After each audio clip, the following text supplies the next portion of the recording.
Hello, welcome to the Jewellery Maker Academy. My name's Alison Tarry and today we're going to be looking at wire weaving. So what do we need to wire weave? Some wire. It's a very low tool genre. You can get away with a wire cutters and a round nose and a flat nose pliers. You then start looking at more tools. I'll come back to the wire in a minute. So you start looking at more tools. So you want your basics, you want some sort of wire cutters. If you can get a flush cutter, then I'd recommend you get a flush cutter. If not, have a side cutter. It's less important for most of this. So the difference being a flush cutter will give you a flat edge on one side and an angle on the other. The side cutters give you a point. So it never truly flattens. So if you get flush cutters, get yourself a flush cutters. A pair of chain nose pliers, they're a good standby. A round nose pliers you're going to need for finishing the ends. A flat nose plier, great for doing bends if you want to put a right angle in things. Great for flattening, and we'll come back to that during the weaves. And a baling pliers is very, very useful for finishing off the ends of wires, getting consistency. And then wire weaving, you do a lot of rings. So a ring mandrel, and also for bangles, then you're going to want some sort of bracelet mandrel. You can use the bottom of cups, a beaker, a jar if it's the right size for you, but this gives you the variety. So a good piece of kit if you can get it. So wire, what can you weave with when you're wire weaving? Pretty much anything. So wire weaving is where you take one wire, a smaller wire, and wrap it around a larger wire. And then you build up different patterns with different numbers of what we call core wires. So these are the thicker gauge wires that form the core. They give you the strength, and then the lighter wires are what you weave with. This doesn't mean that you always have to go with the thickest wire and the thinnest wire. For me, my rule of thumb is I like to be 2 steps away. So obviously there's wires where you can get in the middle, but for most of the standard wires, and I've gone here from 0.25, 0.4, 0.6, 0.8, 1 mil, 1.5. There are loads in the middle of those. You can get 0.7, 0.2 and all this, but these are a good staple to start with. So when I say 2 points away as a rule of thumb, your 0.8, I would use a 0.4 or a 0.25, which is a little bit finer again. Your 1 mil, I'd use your 0.4. You can wrap with 0.6, it's very chunky. Your 1.5, which is quite thick, if you wrap with 0.25, it's going to take forever and you're not going to see much of it. It's not got the strength, so I would do it with a 1 mil. I would do it with a 0.4. I would do it with a 0.6. It gives you a heavier base, so depending on what you're making, you might want something that's got a heavier element to it. I had one down here. There it is. This is a heavier gauge.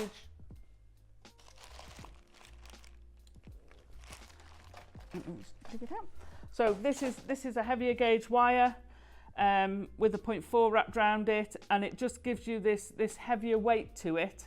If I put it down there, you can see this is a heavier weave, and it just gives you that sturdiness. This is actually a 0.4, but you could very easily put a 0.6 around it. If you put a 0.25, it is too fine. I generally only use a 0.25 if I'm using an 8 mil. When you're starting out, I would recommend you use 1 mil and 0.4. It covers most eventualities that you're going to need.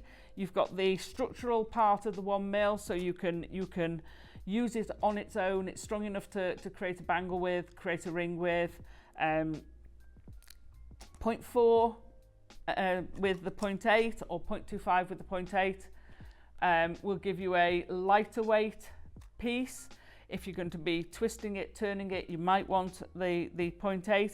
If you want something very fine, so if we take a look at the little blue diamond ring with the silver, then that is 0.8 with 0.25, and you get a finer feel to it than you will for a 0.4. So have a think about that when you're doing it. But if you can only get a minimum amount when you're starting, 1 mil, 0.4 will cover you for most things. So when you're doing, you can wire wrap with anything. You can take 0.4 and use 0.25 around it. It's tough. You can take 0.6 and wrap 0.4 around it, but it's very tough. The difference is the strength of this. So this is a 0.6, which is quite soft. So you're going to have to hold it and weave very, very close to there, because you're just going to distort it when you weave it. And if you go so close as to a 0.4, let me get that out. They are so close to each other that you're going to have to be very careful, and it just takes a lot longer. You can do it, but it's not recommended. And then you end up with something, it depends what you want it for. So you wouldn't make a ring out of this. You might use it in a piece with a core of a higher gauge wire, but you wouldn't use it as the main structure of a piece. So as a rule of thumb, and you know, we all know rules are to be broken, but as a rule of thumb, when you're starting, I would stick to 1 mil and 0.4, 0.8 and 0.4, and either of them you can use with the 0.25. Okay, so we've talked about that. When you're weaving, and I'm going to use this, let me put these to one side. So I'm going to use a little piece of the 0.25 just so you can see it a little bit easier. Sorry, the 1.5. And this is the 0.4. So I just want to talk about the action when you're weaving. So I tend to weave off the reel. So that means I have very little waste, because I'm just using however much I need. You can cut it on, you can join in. The least times you join, the more secure your wire weaving is. Now the problem is you've got to get used to that, and it's a bit like a telephone. Oh, for those of you who remember landlines, when you lift a phone up and down, it'll get tangled up because it turns and turns and turns and turns. So every now and then you will have to release the turns. But I'm more worried about how you handle the wires. When you have a wire, when you handle it, so if I stroke this, initially it will warm it, so it will make it more pliable. If I carry on doing it, I will then take it over being pliable and into work hardened. All wire, I can break this wire with my bare hands by repeatedly turning it in one point. What happens is that point becomes brittle and will break. It happens to all wire. The finer the wire, the easier it is. I mean, this wire, I can do that with, and I cannot break it. What a lot of people do when they're wire weaving is they hold their wire in the same place. So they do that repeatedly. So the bit in their hand, this one won't do it now, becomes brittle at that point there. And if you completely do that, it will just snap. So, and that is the most common thing I have from people. The most common question is, how do I stop my wire breaking? It's common with 0.4. It's very, very common with 0.25 because it's that much finer. So the trick is to handle it as least as possible. So I hold it as close as I can. I hold it very close to the wire for control. And then as I'm going round, every turn or two, it's automatically pulling through my fingers to another bit. So each bit only usually sees a couple of turns. Each time you turn it, I originally held this bit, it's gone in there. So every time it's sort of my hands just doing that each time, fractionally. So I'm not holding it in one place here, wrapping round and round and round and round and stressing that point. Each point just has a little bit. So that's the trick to keeping your wire from breaking. The other thing to do is also, if you've got a fragile wire, you're almost letting it go as you turn. So you're going to turn, but you're not holding it tight and putting pressure on it, you're just letting it turn around.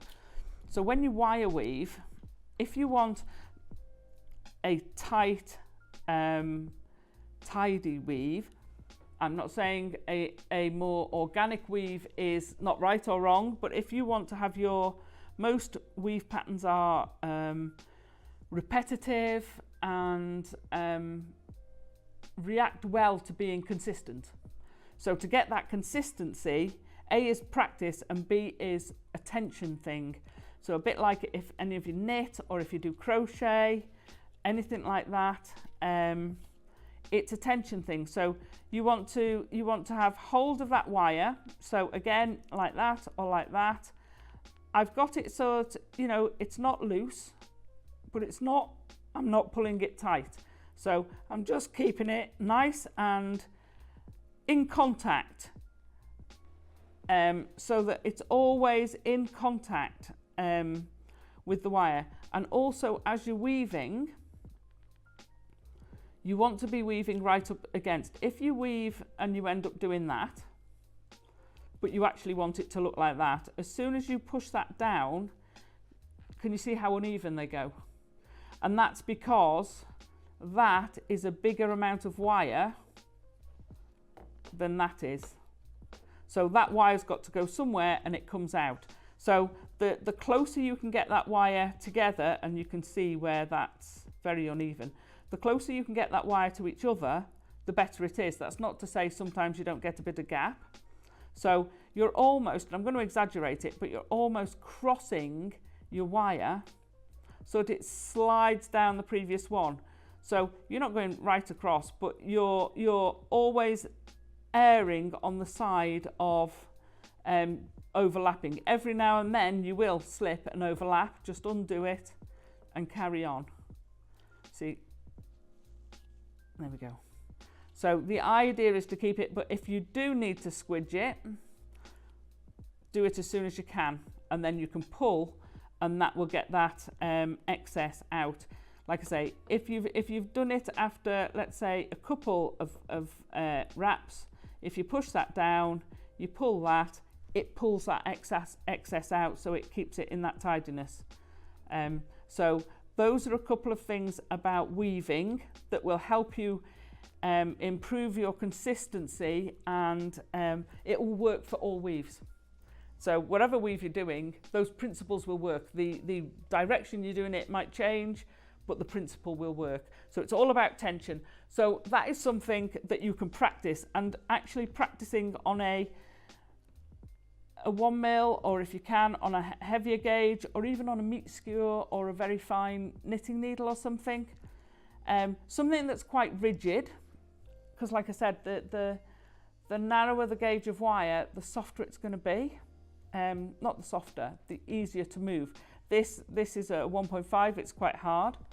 So keep, just sit there and practice, and what you'll get, don't worry, don't do this obviously with your sterling silver wire, but do it with some plate wire, or even do it with a chopstick and some knitting wool, just to get yourself used to having that tension and not having it slack. You'll see with knitting wool, it will sag straight away.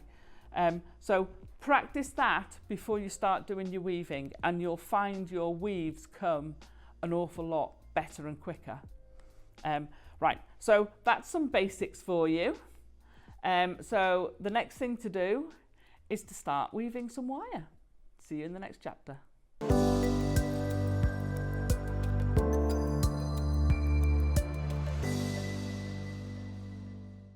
So in this chapter, we're going to look at a figure of 8 weave. What's a figure of 8 weave? So it is a 2-core weave. By cores, we mean the heavier gauge wires that are going to give you the structure. So we call those core weaves. So there's 2 of them. And basically, the action of this is what it says on the tin. You do a figure of 8 around them. Now, there are very many different ways of doing the figure of 8. I've got a few different examples here that will show you, and some more over there, that will show you how different it can look. So this bit here is figure of 8. It's often used for filling in. So you can almost cover it completely. So that's figure of 8. This is also figure of 8 with the addition of a bit of gemstone, but it's a lot more open. This part here is also figure of 8. That's just a straight weave. But then if we look over here, if we look at him, at the octopus, the tops of his legs are all figure of 8 weave. So you can go wide, you can go narrow again. If we look at the moth's wings, again, it's a figure of 8 weave, but it's a lot more open. And then if you look at the bangle here with the labradorite, again, that's a figure of 8 weave that's expanding. So it's a weave that's a very, very versatile weave. You'll find a lot of different ways of doing it. I'll show you a couple, and I'll show you which I prefer. So when I do a figure of 8 weave, it has a figure of 8 motion. So your hand goes between, through the middle, back round, through the middle. That's your figure of 8. It's all the time you're changing direction. So you go through the middle, back round, through the middle, back round, this way, through the middle, back round. Now, what happens if you do it as I've just said? So I'm going to pull this towards me, and we're going to do a ring, but I'm doing it on slightly bigger gauge than I've got the finished piece to show you. So I've also done it in different colours so that you can more easily pick up the weave. So if you just do your figure of 8 like that, you go from one to the other to the other. It's exceedingly dense because each of the wires is up against each other. So it's a very dense weave. But also, if your weave moves, so let's move that up to there. We want to do like the ring, the silver ring, well, both the silver rings.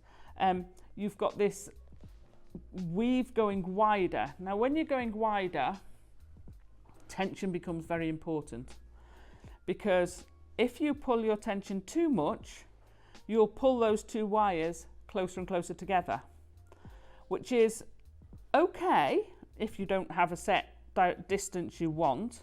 But what happens is, a bit like when I said about pushing your wire down, what happens is if you push those wires down but this has gone closer, then the wires that were done when it was wider will stick out more.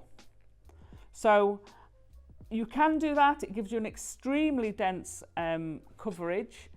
It's almost completely covered.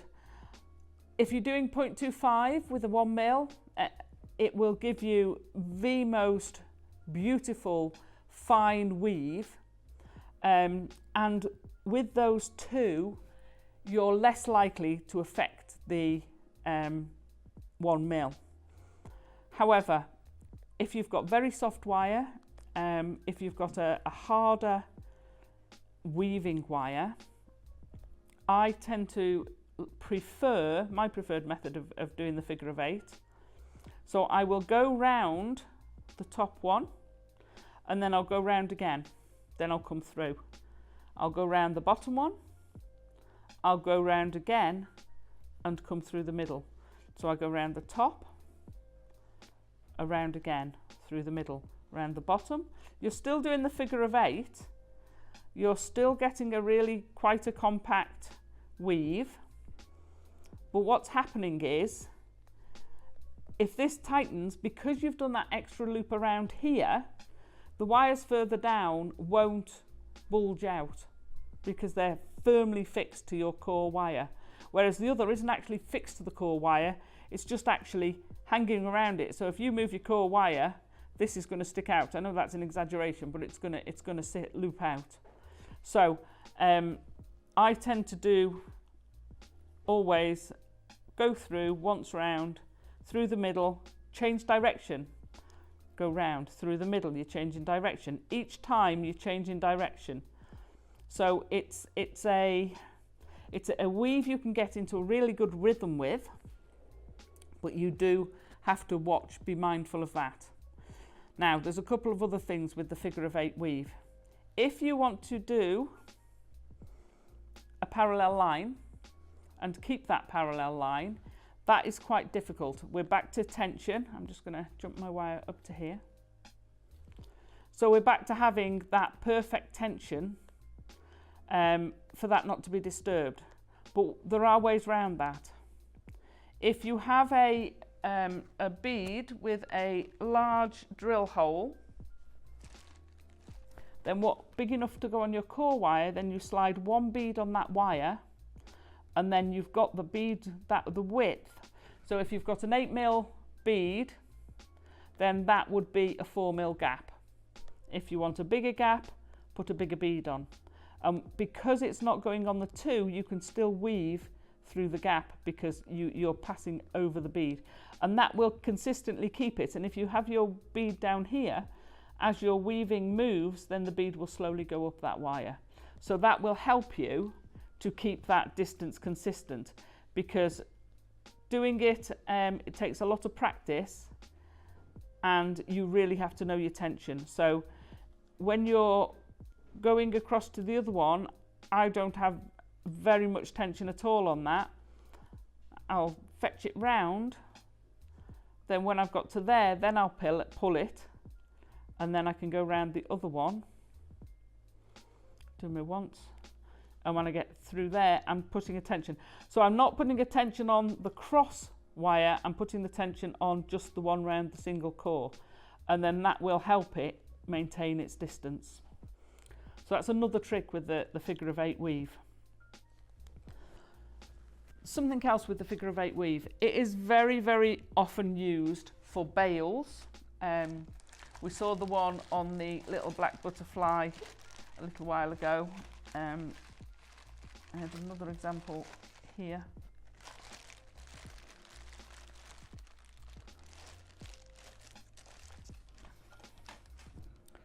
So this is a very heavy gauge wire.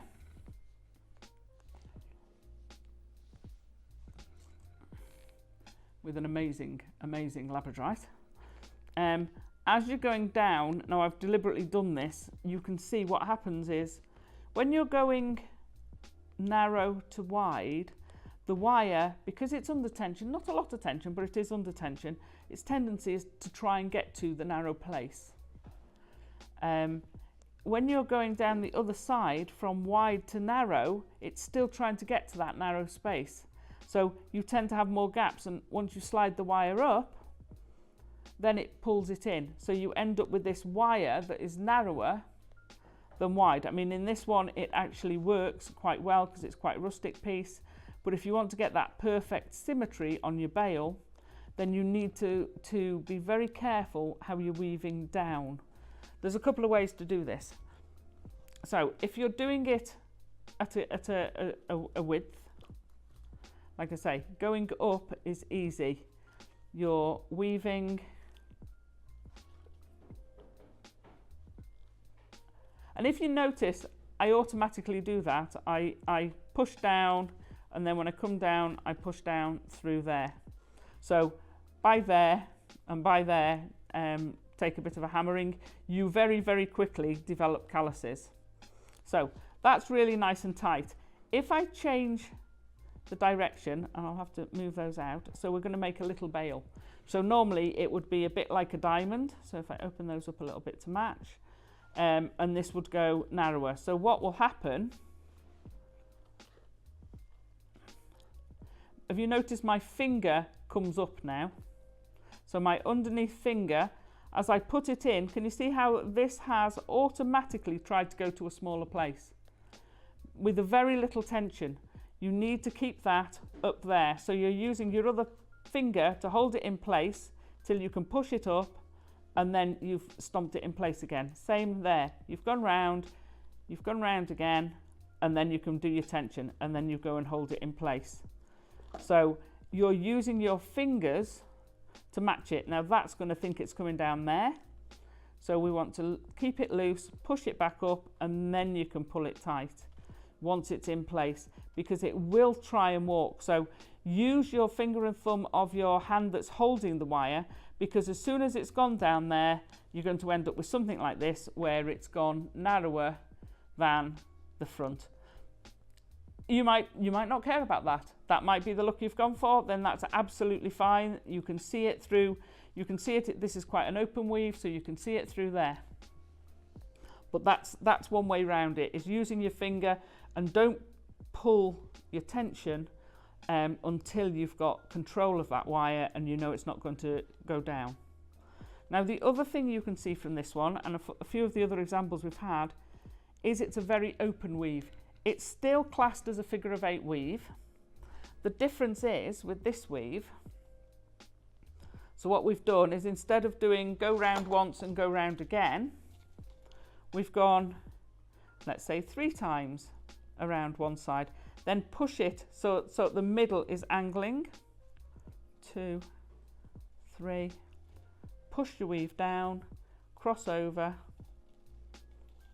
and then make sure that one's coming down to meet. So your tight hole, the narrowest bit on a bail is where it's going to be difficult, because the cross piece is trying to go across, so you've really got to work to keep that neat.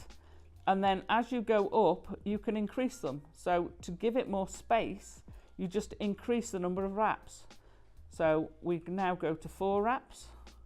So I'm going to put that down, push it down there. And if you find you've got a bit of a gap, then just squidge it at that point, and even go to 5 gaps as you're getting more on. So the more gaps you have, the more open the weave is. 2, 3, 4, 5. And what you find is, so you're getting, let me do another one. 1, 2, 3, 4, 5.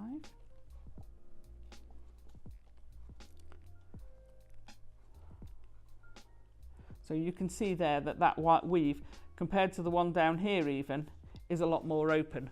I kind of call it my drum weave, because it looks like the strings or wires or whatever it is, they hold the drum in place on the outside of the drum where they use it to tension it. And that's what that reminds me of. The other reason this is quite good is when you curve it.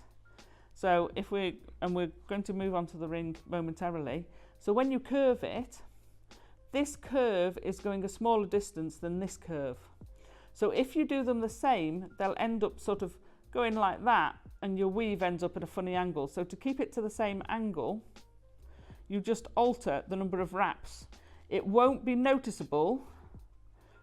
So I'm going to put 5 wraps on there, and then I'm going to do 3 on the inside. And what happens is your weave fans out. So 1, 2, 3, 4, 5. Squidge down. And you can see it's already starting to squidge out. So it'll be tight on one side, but you'll maintain that on the other side. And you can do it either way. You can add extra to the outside, or take one off the inside, or do both. So that will give you the means to tidily round a corner, which we'll come back to in a minute.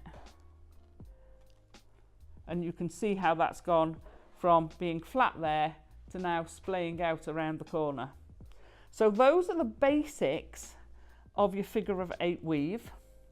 So we're now going to go on to the ring, And I'm going to pop that down and reach over there. So what I've done with this, so I'm now using,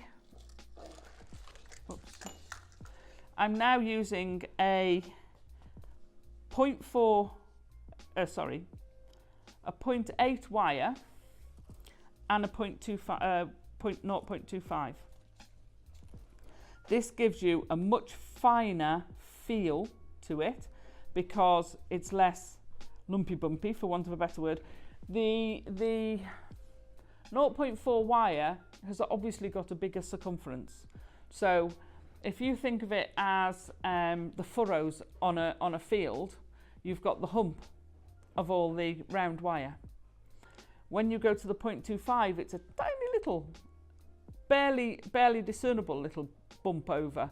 So it feels much smoother than when you're doing it. It's like going over a very fine sand as against gravel. So you've got fine sand, you don't feel all the little bits of sand, but when you're going over gravel, you can feel the individual bits. And that's kind of, if you imagine your gravel all lined up in a row, then that's kind of where you do it. So I've done a couple of inches.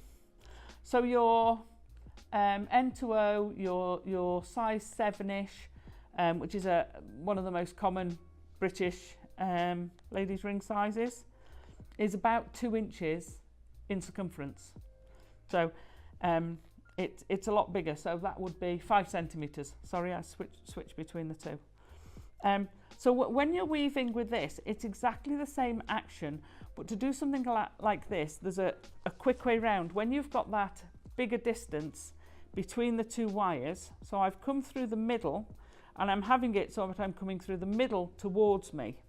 And what you can do is you can kind of flick it over the top and pull it down. You'll still have to squidge in, but it gives you much more. When you get practiced at this, you speed so much quicker.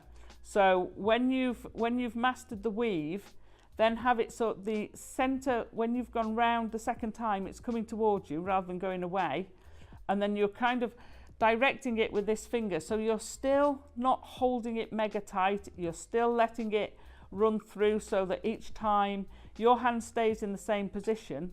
So the wire automatically feeds through.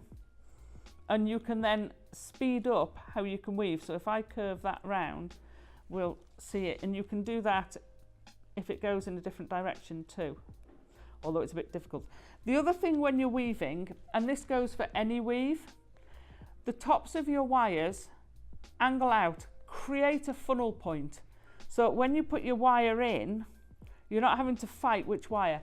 If you've got, so some weaves, I think the longest I've ever woven was about 20 inches, however much that is in centimetres, 2.5, so about 50 centimetre long pieces of wire.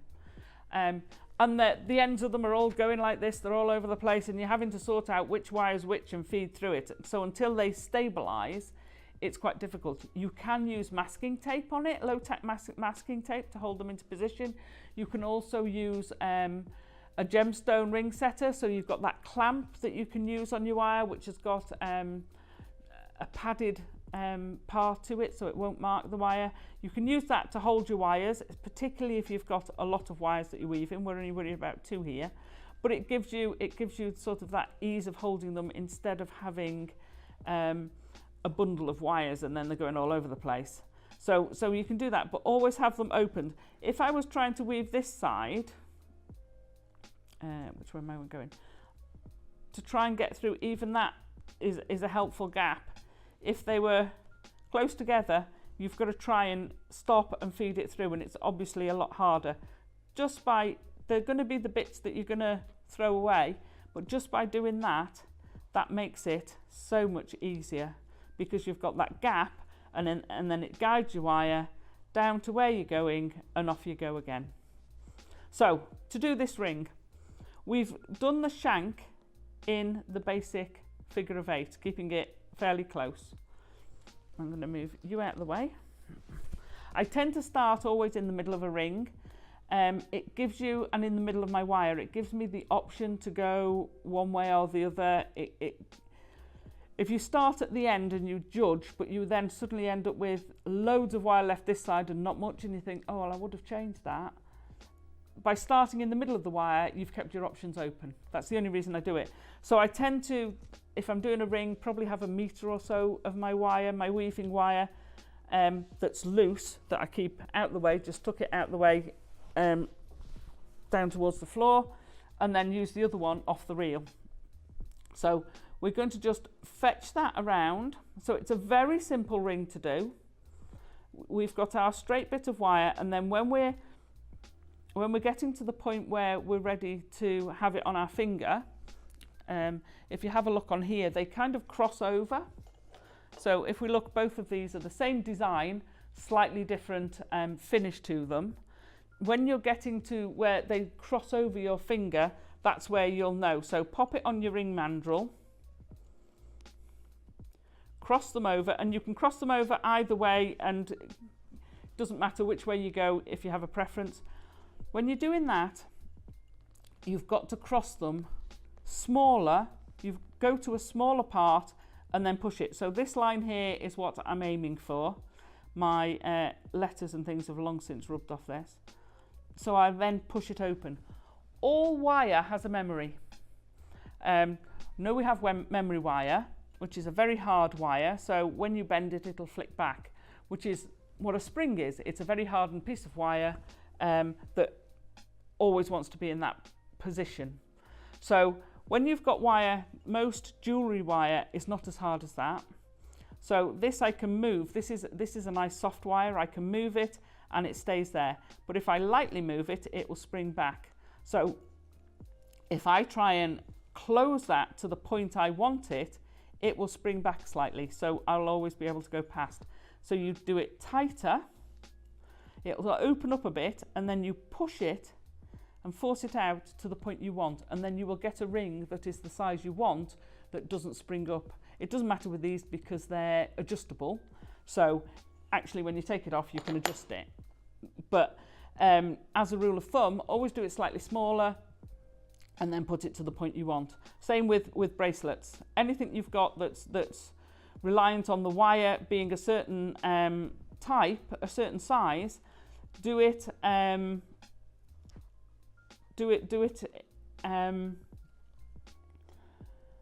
smaller and then push it open, and it will hold its shape much better, because you cannot force it. And anyone who's tried to prong set something will know you can't push that prong into the stone, and it will always pop up a little bit.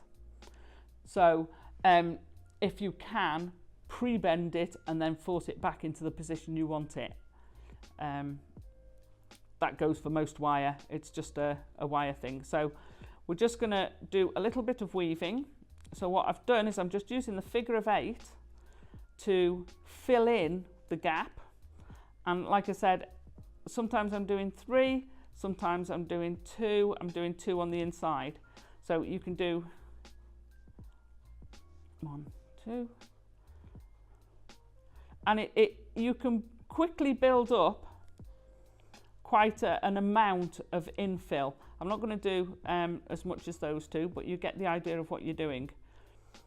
It will give you a nice filling, a nice, when you've spread your wires, it just kind of keeps it all connected and gives you that nice point. And the 0.25 gives you that nice fine finish that's got a bit of finesse, especially when you've got it on a 0.4 wire. So then if I want to do something similar to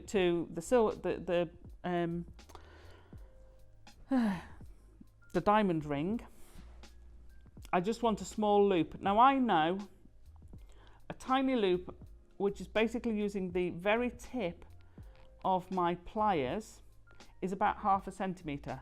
So if I trim that to approximately 1/2 centimetre, I can go in with that, because I know if I'm going to do diamonds, they're only going to be 1 or 2 mil, if I'm lucky. So I can do a nice small loop, fit for a nice small gemstone. I would then cut my wire, feed on my gemstone, cross over. Now I would normally go through as if I was doing figure of 8. and we will come to that in the next chapter. So I'll go through, come here, there, and then just wrap 3 times around the other side. Now, I usually do 3 times for a 0.4, 0.25 if it's in a tight place. If I've got 0.6, you can get away with 2 turns, because what happens is the wire will hold its shape. 0.25 is not as sturdy, so if you do those 3 wraps, turn it over, and then another good reason for having your flush cutters is you can get tight into that corner, and what you actually want to do is cut that so that it is below the core wire side, and then just make sure that that end is tucked out of place and you've got nothing there. If there is a little bit and you can't get rid of it, then all you're going to do is use your flat nose pliers. Said we'd come back to it, and if you squidge that, it will flatten it so that it's below. So it kind of work hardens your wrapping wire, work hardens the underneath as well a little bit. So that is now quite fragile. If I wanted to unwrap that, it would most likely break. But by doing that, it's going to help it stay in place. I then do the same with the other side. So I'm going to cut it to about 1/2 centimetre, turn it in, and then I would wrap, because I've wrapped it there, I would have to join in, so I would join in here and then wrap across. So that would have to be an extra piece of wire, which you've already got because you've got the wire cut off there. And then if you wanted to, you could curve that to any degree you want as you go along. And then you just do the same with the other side, and then you'd end up with your diamond ring.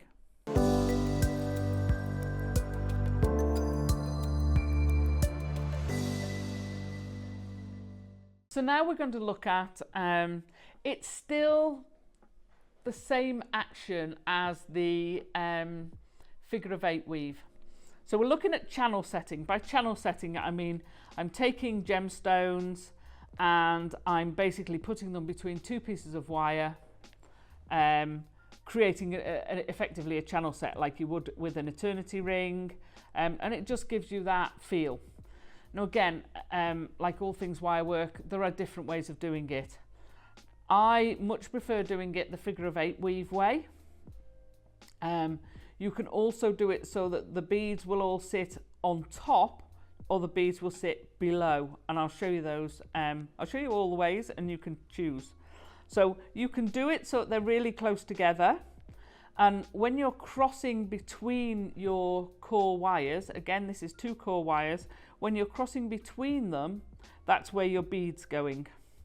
So if we have a look at this one, which has got the beads on, but on this one, instead of being on the cross wire, it's on the extra loop round that I've done it. So that just gives you an edge, because this is quite a wide area to cover. It just gives you that edging to it, which adds to the etherealness of the dragonfly's wings. If you look on the far side, then you've got quite a dark but still very effective channel set, and it's a bigger weave. I wouldn't go as big as an 8mm. You could do. I would want a chunkier wire, so that's with 1mm. This is 1mm, and we're going to use 0.4 to do it. Again, this is 1mm. You can do it with 0.25 and with 0.8, just the same. It's a weave that you can very often find in pieces where they combine a number of different weaves together. So you'd often get a section that channel sets within it. That's quite common.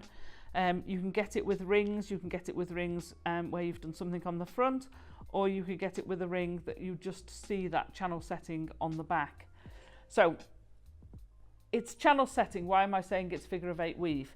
Because you're doing exactly the same motion with this. So for me, I'm going to show you how I do it, and then I'll show you the other 2 ways. So For this, you can start in the middle. I have preloaded my wire with a load of beads. Now, if I'm starting in the middle, I would then have to preload the other side to carry on. Or what I can do is take those beads and start from there, working my way out. But I'll have to put a loop here to stop the beads falling off. If you want, you can pick up each bead individually. The problem with that is it's a time factor. Every time you have to stop, thread on a bead, you're probably adding 30, 40 seconds. Now that's fine, but if you've got hundreds of beads to do, then that adds up. So it's all about efficiency. So if you can have them all preloaded, it makes life easier. The same with doing chainmail and opening jump rings.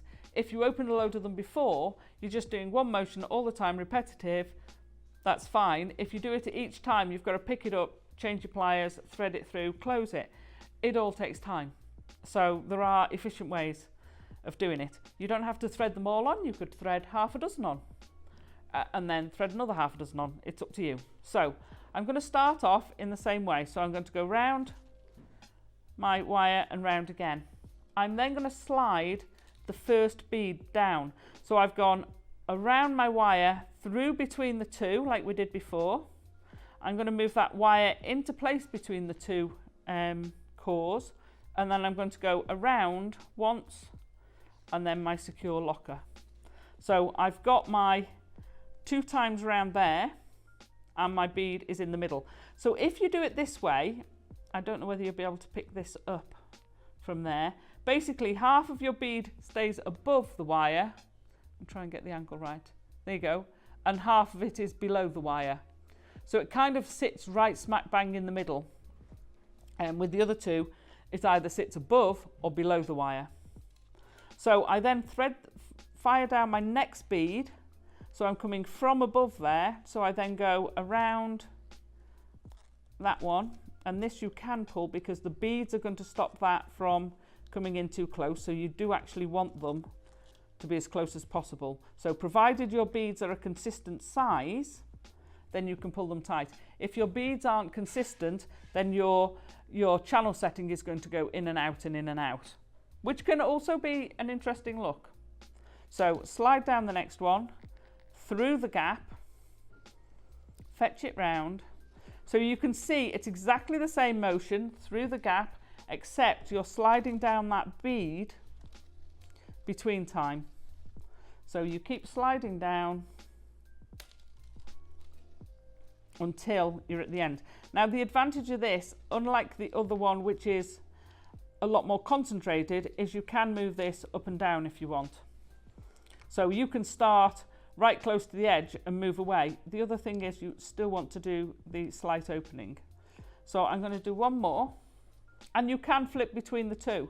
So if you wanted, you could finish off that and then you could switch to normal figure of 8 and do something at the end. So for the purposes of our bangle that we've done, when we get to the end, I'm going to cross these over. Now you can see how beautifully soft this wire is. So I've crossed those over, you get this nice end, but that still doesn't help us. So in the middle of the bead, I want to take my pliers and bend that wire out. Now you want to be fractionally off center because you've got to accommodate the width of the wire. So if I bent that out, it would be offset. So I need to accommodate my 1 mil. So I actually want to be 1 mil off center. You're better to be slightly further off center than not. So I'm going to do that with that one. And turn it over, move my wire out of the way, and do the same with the other.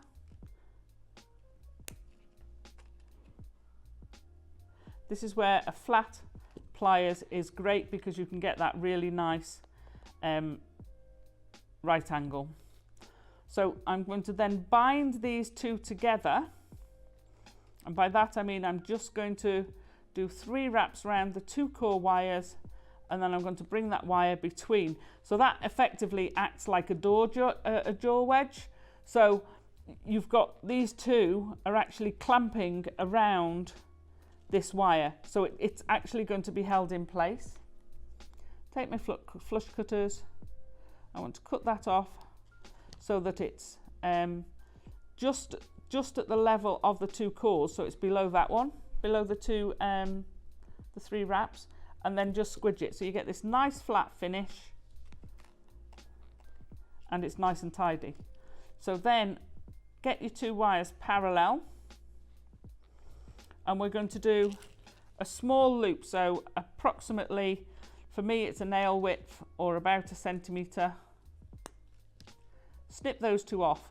Now if you want to turn these so that we can put a jump ring through, so what we want to do is curl these down to make a loop.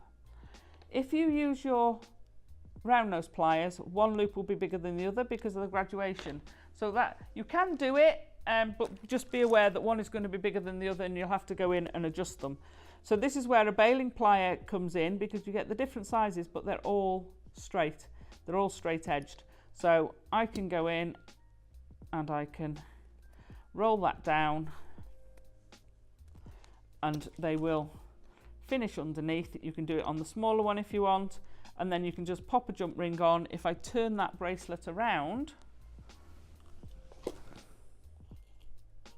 you can see I've then just added a clasp and a little bit of an extender chain, and that's it. You do the same for the other side. So that's a it's a quick thing to do. Channel setting is a great way of creating something quite statement quite quickly, because you're not having to fill all of that in with weave, you're just doing every other. Now the other 2 methods I said, one of which would go below and one would be above. So if I turn that over, I'm coming from round the bottom of my core wire. I'm going to put my bead down, but I'm going to go straight across and over the top. So you have to be a bit more careful about your placement. Okay, and then what you would normally do is go across the back, wrap that around. So this isn't figure of 8ing because you're not going through the middle, but it's another way of channel setting, and then you're going to go across the top again. So what happens is you get a line going across the back, which is fine if it's a bangle or a ring, it doesn't matter. It's still the same effect. But if I turn this sideways, you can see now that those beads are completely over the top. All of them are over the top. And if I turn it that way, it looks very similar. It's very difficult from front on to tell the difference, but from side on it's very noticeably. And the other way is to do it underneath. Kind of depends on whether you want it to sort of not see as much, but also I think this is a very uncomfortable way, and you're going to get your wire going over the top. So it basically it's the reverse of that. It gives you a different look to your bead. Let me see, so you can see the gold just going across there. So those are the 3 different methods. I don't like that, obviously, because you've got the wire there. I prefer not to have it proud, but it kind of depends on the situation. That gives a nice feel at the back. It's nice and even. You don't have the rounds going on. But for channel setting, I will always do the figure of 8 method. That is my preferred method. It sits halfway between, it's comfier, and it's very easy to do. And it's very secure because you've got this bead that's sitting between your core wires. You don't have to worry about these wires closing because you've got a bead there forcing its way in. Whereas on the other 2, the wires can close up very easily without that bead in the way. So there's your 3 different methods of doing your channel setting, with the main one based on your figure of 8 weaves. So enjoy making your bangles.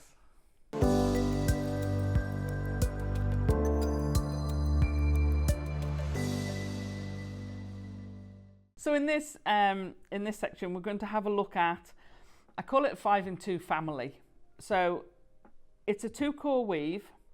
It's a weave, it's a staple weave for most wire weavers, whether they're beginners, whether they're doing multi-layered, extremely complicated works of art, most of them will use this weave in some form or other.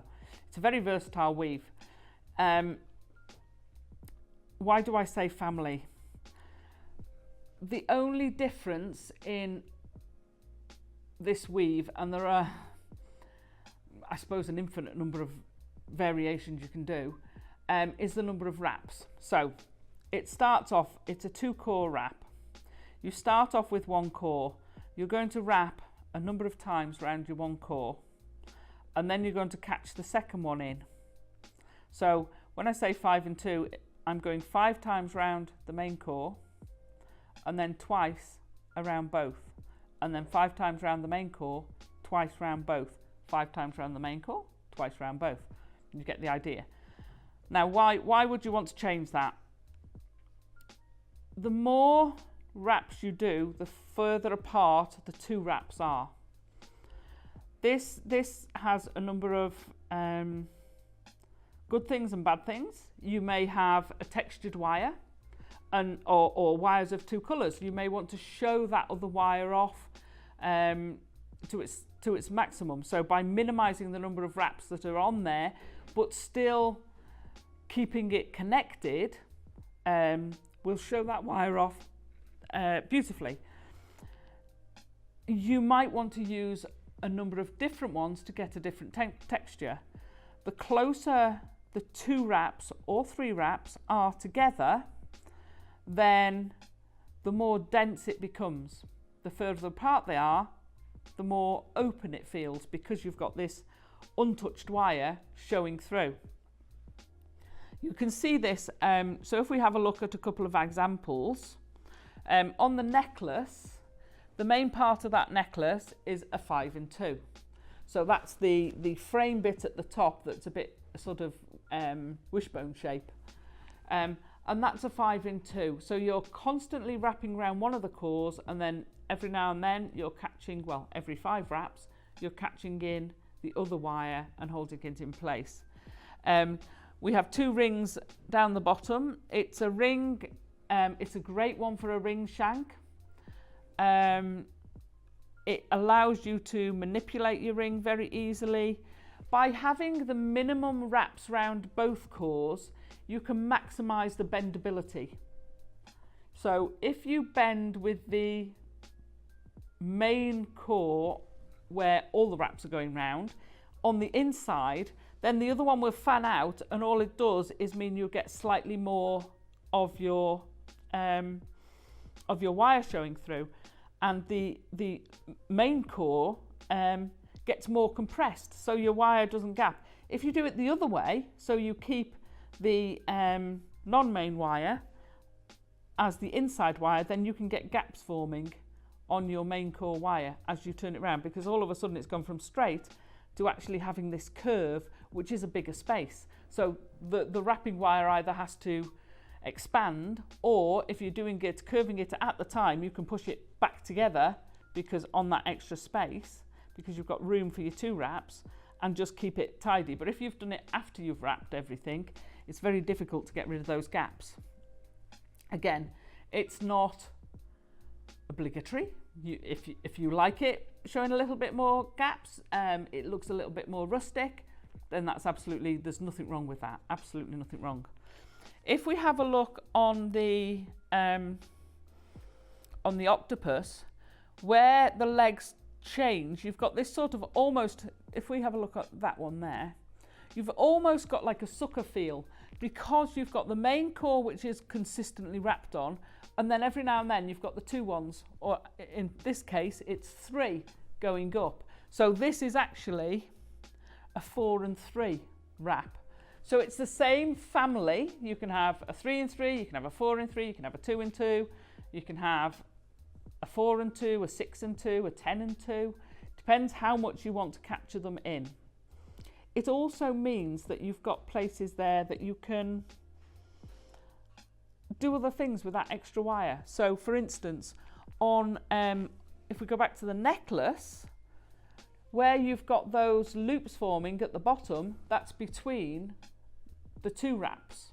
So where the head pins are attached, there's a little loop on the bottom wire, and that's there because you've got this gap between the two wraps. So you've got a nice consistent place where you can pick where you want to put your loop, and it gives you a space to create a tassel or a bib style necklace. So how do we do it?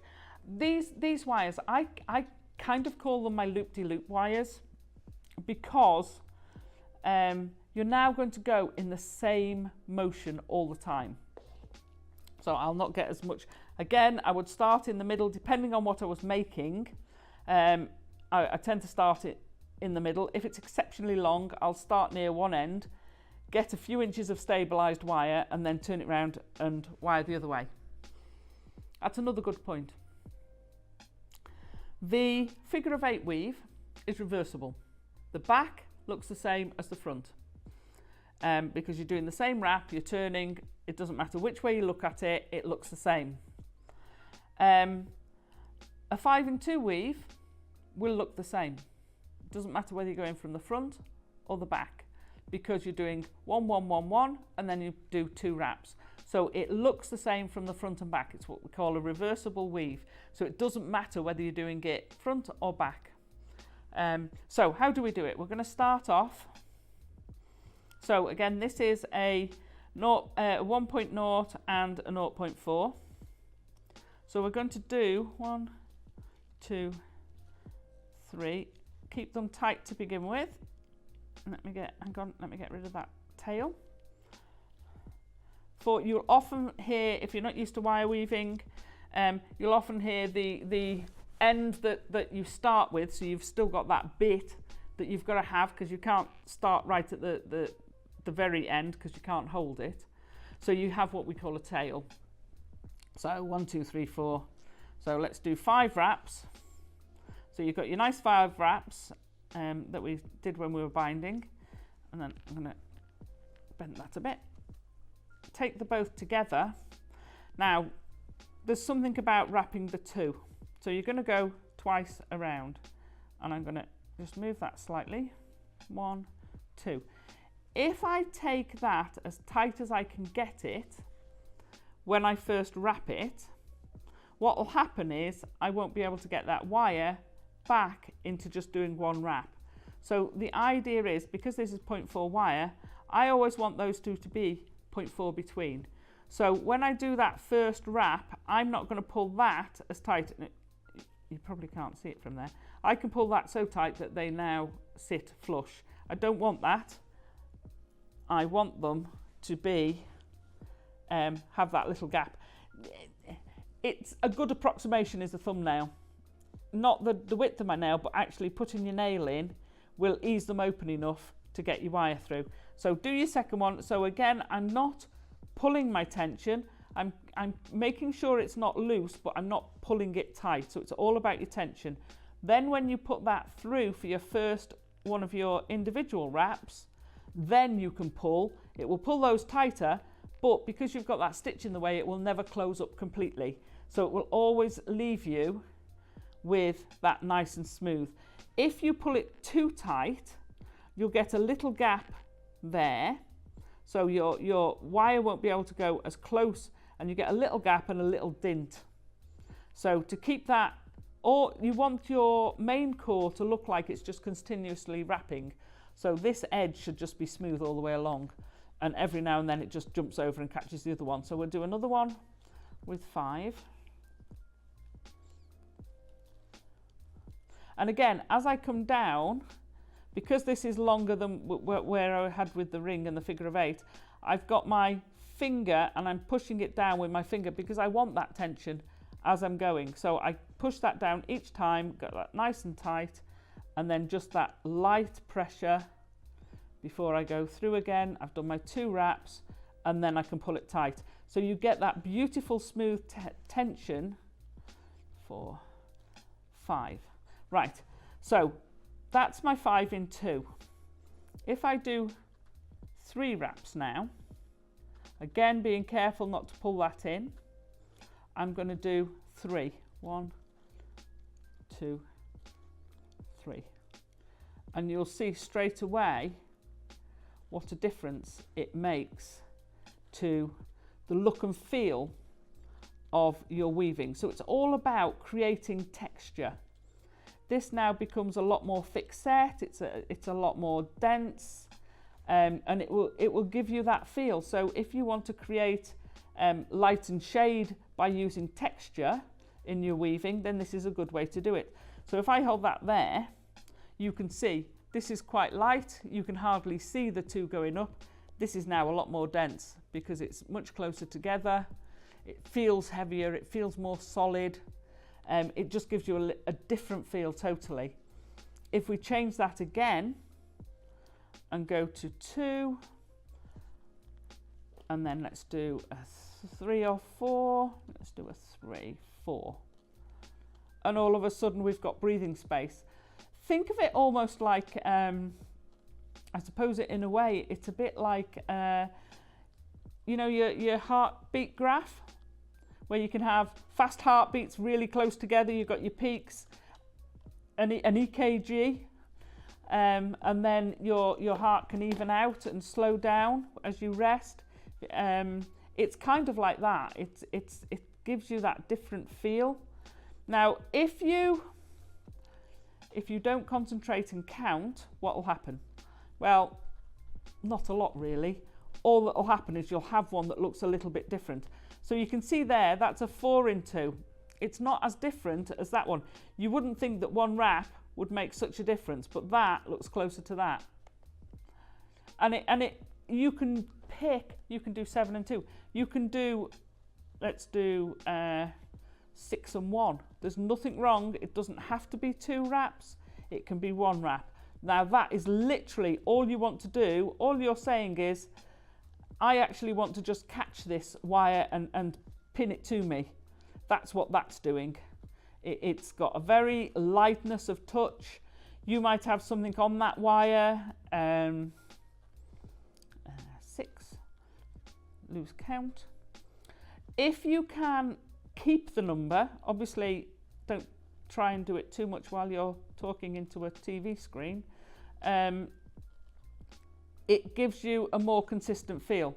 So there you go, that's gone lighter again. So use the weave, it's a texture thing, that's all it is. It's exactly the same action. Like I said, it's a loop-de-loop action, so your hand is always going in the same motion, whether it's doing wraps around the single core or wraps around both. The hand is going in the same direction, it's the same motion. People, when they learn, the figure of 8 changes direction all the time.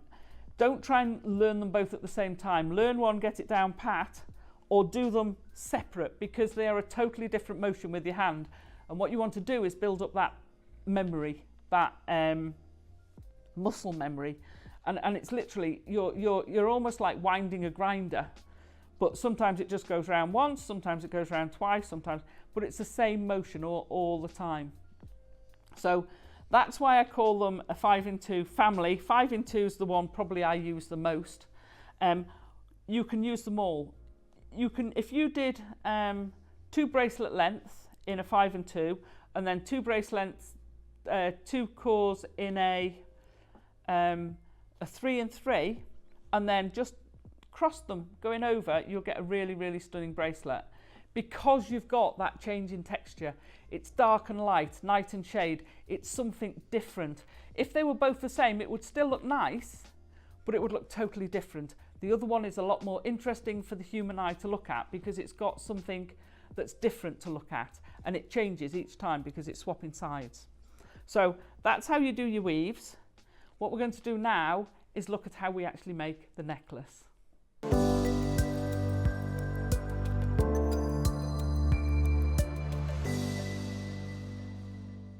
So we're now going to have a look at how do we use the 5 in 2 family to make the necklace. I'll give you a quick heads up. The rings, so you've done your ring shank, and then as I said when I was talking, if you keep the wire, one of them will stay on the inside, one of them will be on the outside, so be prepared to push your core weaves on the main wire further back to keep that consistent, continuous wrapped feel. But that's it. That's all you've got to do. You can shape them a bit like we did the ring in the figure of 8. Just play with it and have a play. You can use this for bangles. You can use this for rings. You can use this in necklaces. You can use it for frames. So if you've got a tree of life, you can do a circle of this woven and use it for a frame for your tree of life. It looks lovely. It just gives it a little bit more than just a wire. So for this piece, you want 2 pieces of wire. The 1 mil or 0.8 is great. Those are your cores. You really only need about 4 inches, but I always cut more wire. I'd rather have scrap wire left over than feel it just is a bit small. So we're going to start in the middle, but we want to get a bit of a shape first. So we're going to actually bend them both in the middle, and to bend them I'm going to use a flat nose pliers. When I bend a wire, I don't pull the wire up. If you pull the wire, you'll get a curve. If you want a sharp bend, either push the wire or turn the plier so that you're turning it into the finger. You then get a really nice sharp bend from it. So don't pull the wire. Actually, either push it onto the pliers, and that will give you that right angle, because you've got a really useful edge, whether it's flat nose, whether it's a chain nose, obviously not your round nose, then you'll get that nice sharp edge. So whether you turn your pliers into your finger or push the wire over, it doesn't really matter, but that's how you get your nice sharp turn. So I've got my turn. I'm going to make one slightly smaller than the other, so I'm just going to ease that a little bit more. Now straight away I did that without, and it rounded, so I'm just going to push that. They will, as we weave, they will get together more. So I'm going to start off in the center. I want the top wire to be my continuous woven wire. So I'm going to start off with a couple of wraps around the other side. So I'm going to do the right side first, but I'm going to start off with a couple of wraps round the left, and then a couple of wraps around that right hand, and then I'm going to go straight in. Now if I want a loop in the beginning, I've got to put my loop there now. So I'm going to take that.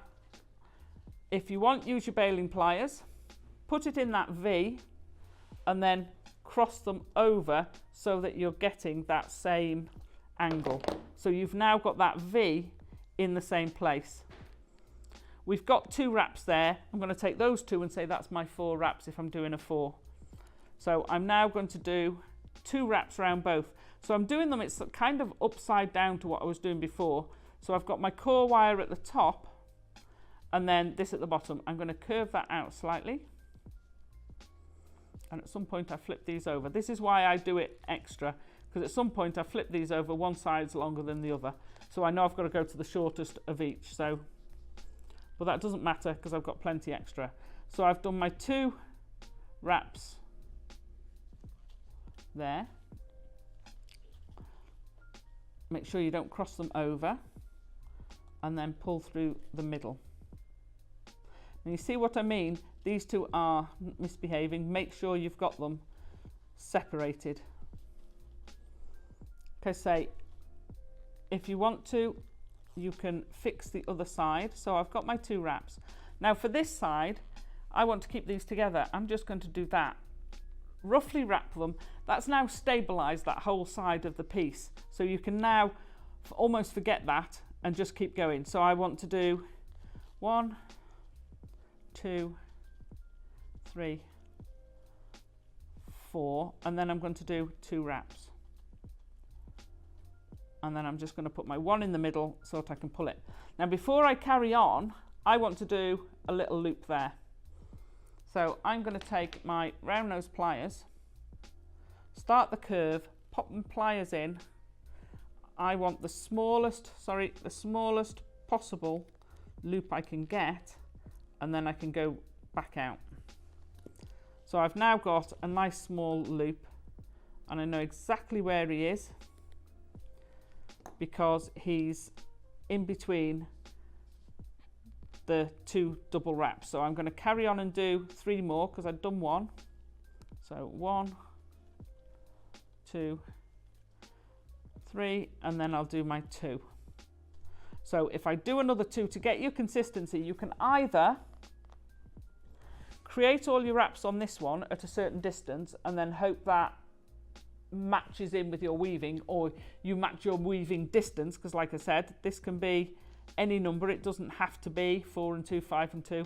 So whatever your distance is there, you would match your weaving to it. Or you can say, I'm going to do it as I go along, and it's going to be in each space. Either works. It depends how consistent you are. So I'm going to do 2 wraps. So I've got 1 in the middle. Let me do 1 there. I did my 2 wraps, 4, 2, then I did a loop. 2 wraps, 4, 2. So I'm now going to do another loop. And you'd carry on doing that.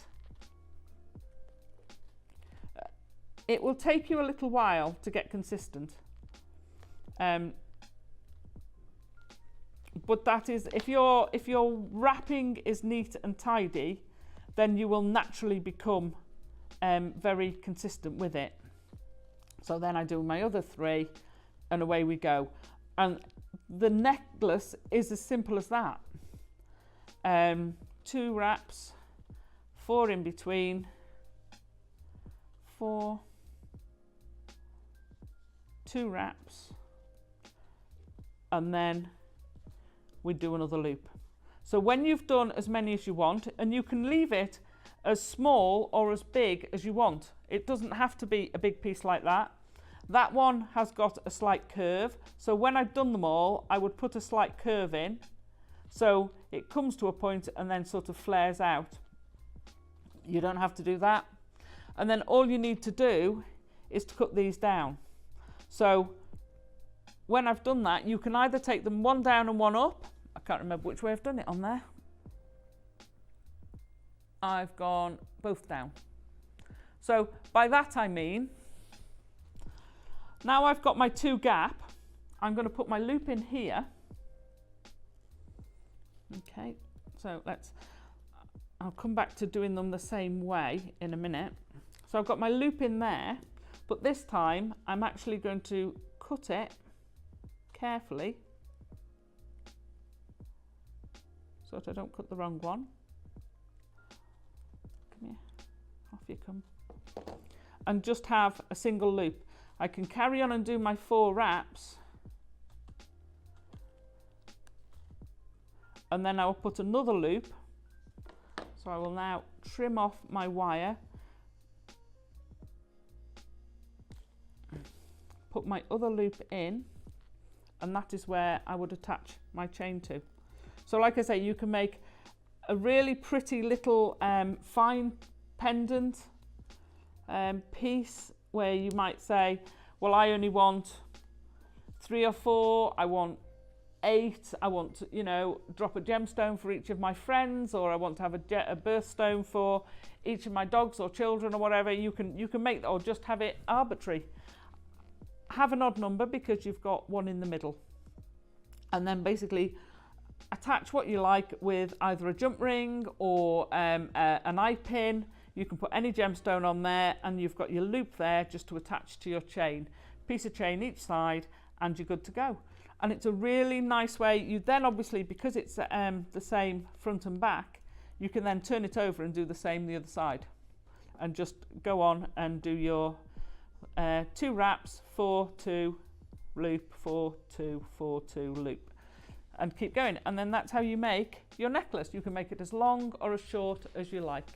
Thank you for joining us at the Jewellery Maker Academy. Today you've been learning about wire working and wire weaving techniques. I hope you've enjoyed it, and we look forward to seeing you here again soon.